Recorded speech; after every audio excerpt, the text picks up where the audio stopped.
Assalamualaikum warahmatullahi wabarakatuh. Dengan saya Diah Aryani.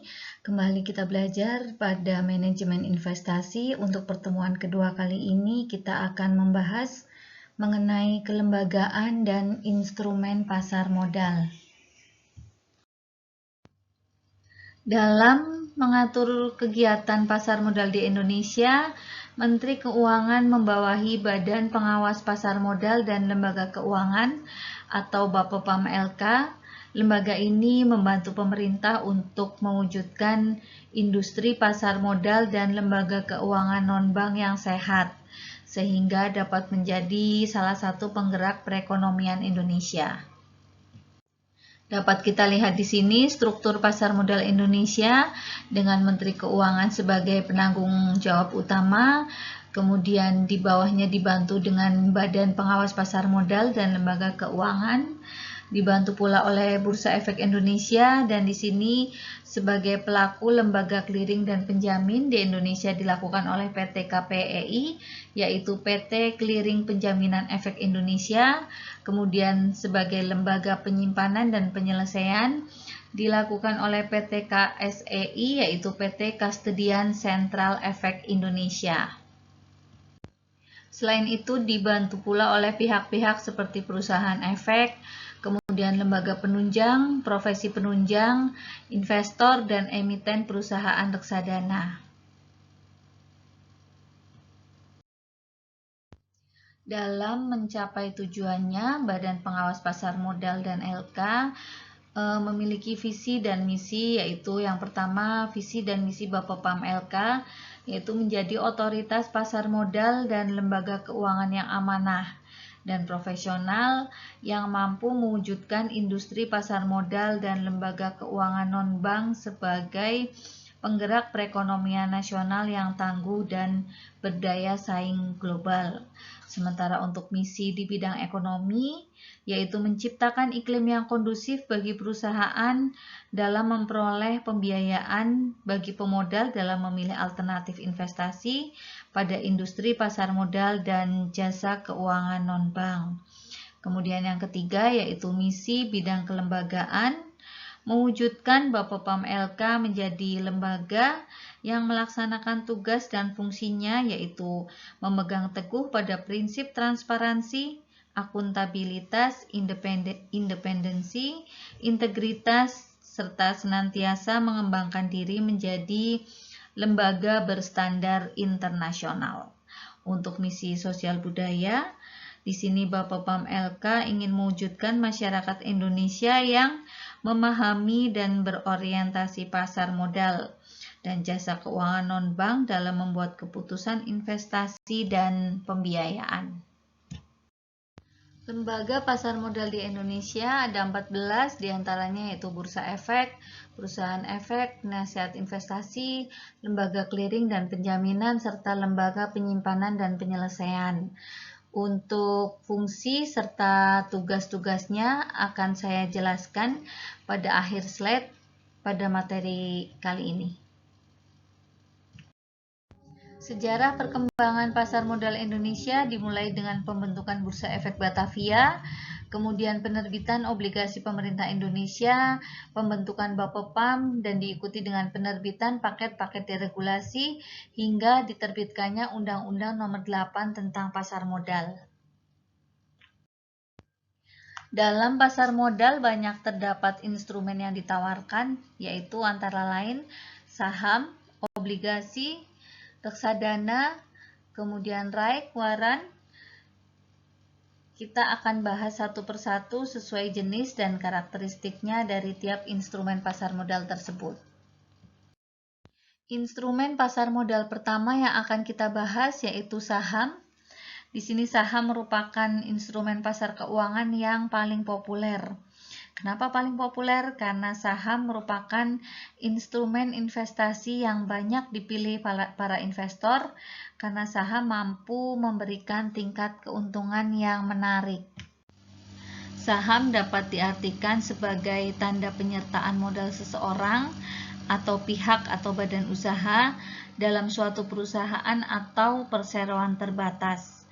Dengan menyertakan modal tersebut, maka pihak tersebut memiliki klaim atas pendapatan perusahaan, klaim atas aset perusahaan, dan berhak hadir dalam rapat umum pemegang saham atau RUPS.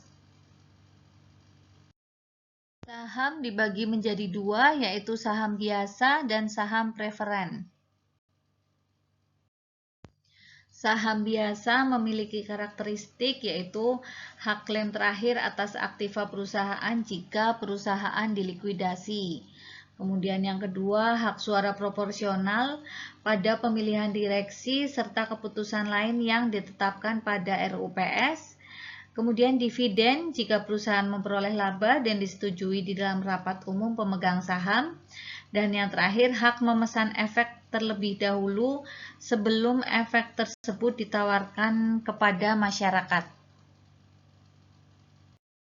Sedangkan saham preferen memiliki karakteristik yaitu pembayaran dividennya dalam jumlah yang tetap, hak klaim lebih dahulu dibandingkan saham biasa jika perusahaan dilikuidasi, kemudian saham preferen dapat dikonversikan menjadi saham biasa. Keuntungan-keuntungan yang didapat investor dengan membeli atau memiliki saham, yang pertama yaitu mendapatkan dividen. Dividen merupakan pembagian keuntungan yang diberikan perusahaan yang berasal dari keuntungan yang dihasilkan perusahaan. Jika seorang pemodal ingin mendapatkan dividen, sebaiknya pemodal tersebut harus memegang saham dalam kurun waktu yang relatif lama, yaitu hingga kepemilikan saham tersebut berada dalam periode di mana diakui sebagai pemegang saham yang berhak mendapatkan dividen. Dividen yang dibagikan perusahaan di sini dapat berupa dividen tunai, yang artinya setiap pemegang saham diberikan berupa uang tunai dalam jumlah rupiah tertentu untuk setiap sahamnya, atau dapat pula dividen dibagikan dalam bentuk saham, yang berarti kepada setiap pemegang saham diberikan dividen sejumlah saham, sehingga jumlah saham yang dimiliki seorang pemodal akan bertambah dengan adanya pembagian dividen saham tersebut. Keuntungan yang kedua yaitu capital gain yang merupakan selisih antara harga beli dan harga jual. Capital gain akan terbentuk dengan adanya aktivitas perdagangan saham di pasar sekunder. Saya contohkan di sini, misalnya ada seorang investor membeli saham ABC dengan harga per saham Rp3.000. Kemudian investor tersebut menjual dengan harga 3.500 per saham, yang berarti pemodal tersebut mendapatkan capital gain sebesar 500.000 untuk setiap saham yang dijualnya.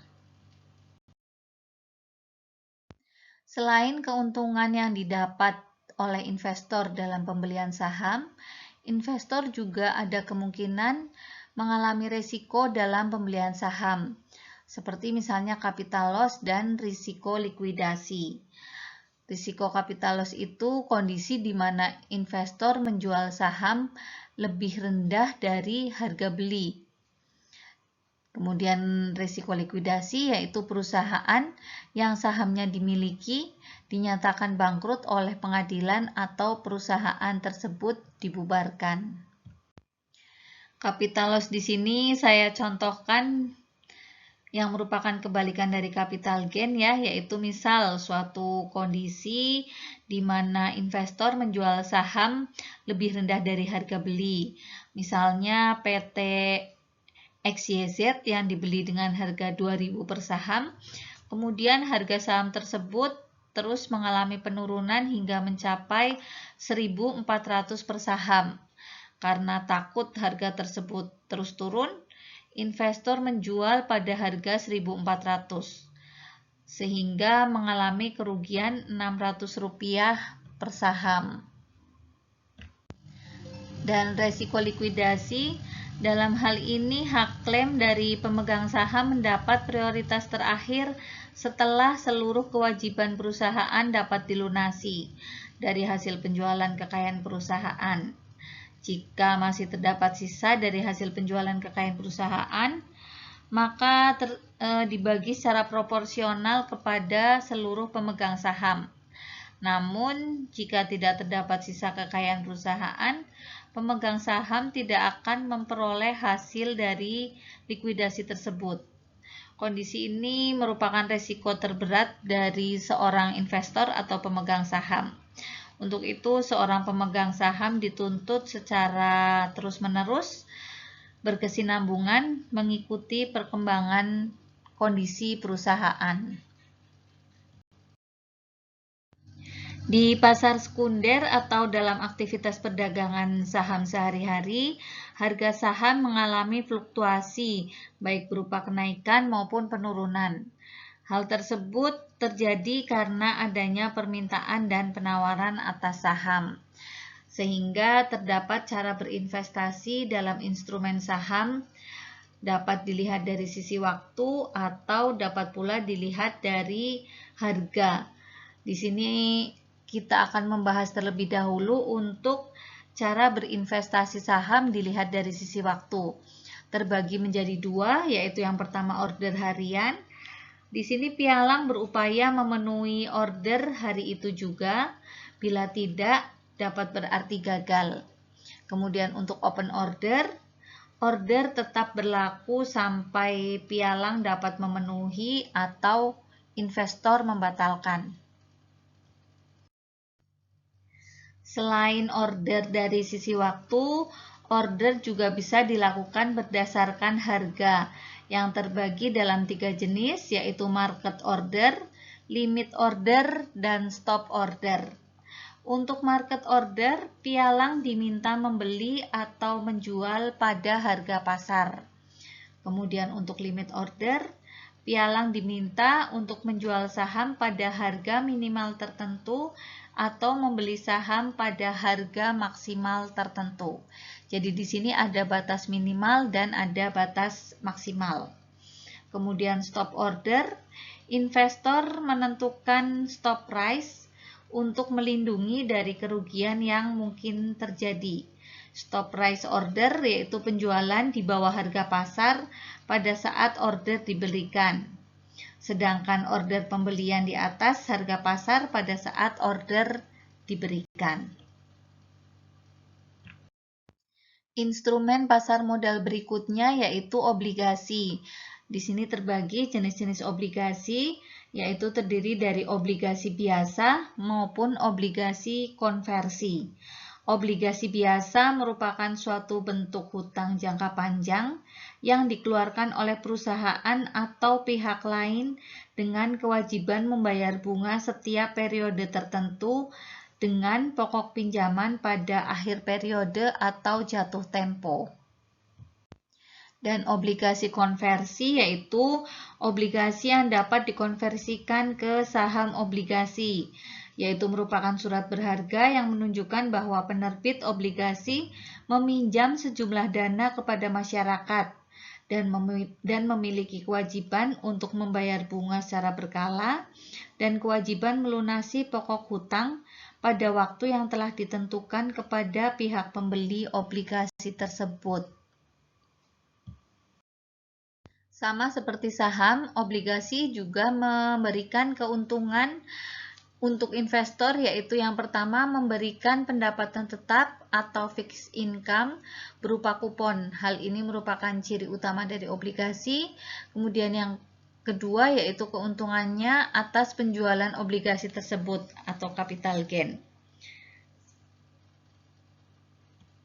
Sebagai tambahan informasi, pembayaran bunga obligasi harus didahulukan sebelum perusahaan membayar dividen kepada para pemegang saham.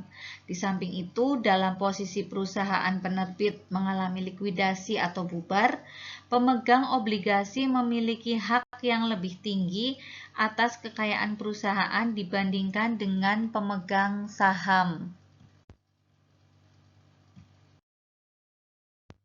Meskipun termasuk surat berharga dengan tingkat risiko yang relatif rendah, obligasi tetap mengandung beberapa resiko, yaitu resiko gagal bayar, resiko tingkat suku bunga, kemudian capital loss, dan callability.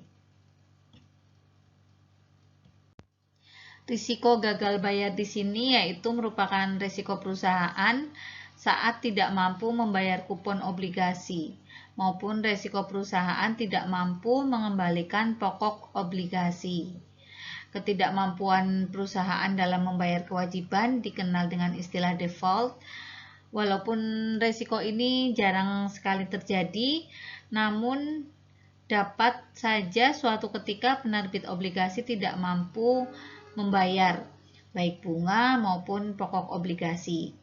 Jika penerbit obligasi tidak mampu membayar bunga, biasanya pembayaran bunga ditangguhkan atau diundur sesuai kesepakatan para pemegang obligasi. Sementara resiko yang kedua yaitu resiko tingkat suku bunga, karena pergerakan harga obligasi sangat ditentukan oleh pergerakan tingkat suku bunga. Pergerakan harga obligasi berbanding terbalik dengan tingkat suku bunga. Artinya jika suatu bunga naik, maka harga obligasi akan turun. Begitu pula sebaliknya. Sedangkan capital loss yaitu di mana obligasi yang dijual sebelum jatuh tempo dengan harga yang lebih rendah dari harga belinya. Dan untuk kondisi callability yaitu sebelum jatuh tempo, emiten mempunyai hak untuk membeli kembali obligasi yang telah diterbitkan. Obligasi demikian biasanya akan ditarik kembali pada saat suku bunga secara umum menunjukkan kecenderungan menurun. Jadi obligasi yang memiliki persyaratan callability berpotensi merugi apabila suku bunga menunjukkan kecenderungan menurun. Biasanya untuk mengompensasi kerugian, emiten akan memberikan premium. Selain instrumen pasar modal seperti saham dan obligasi, ada pula right, waran, dan reksadana. Di sini right yaitu merupakan hak memesan saham terlebih dahulu dengan harga tertentu. Biasanya diperdagangkan dalam waktu yang sangat singkat yaitu berkisar antara 2 minggu. Kemudian waran adalah hak untuk membeli saham baru pada harga tertentu di masa yang akan datang. Waran dapat diperdagangkan 6 bulan setelah diterbitkan dengan masa berlaku sekitar 3 sampai dengan 5 tahun. Kemudian untuk reksadana sendiri merupakan portofolio aset yang dibentuk oleh manajer investasi. Untuk pertanyaan pada pertemuan kali ini yaitu, jika Anda sebagai investor, hal-hal apa yang harus Anda ketahui sebelum menginvestasikan dana? Kemudian yang kedua, dari produk investasi di atas yang sudah kita bahas, produk manakah yang Anda pilih dalam berinvestasi? Jelaskan alasannya. Untuk jawaban dapat dikumpulkan pada grup WA yang tersedia. Demikian, terima kasih, selamat belajar. Wassalamualaikum warahmatullahi wabarakatuh.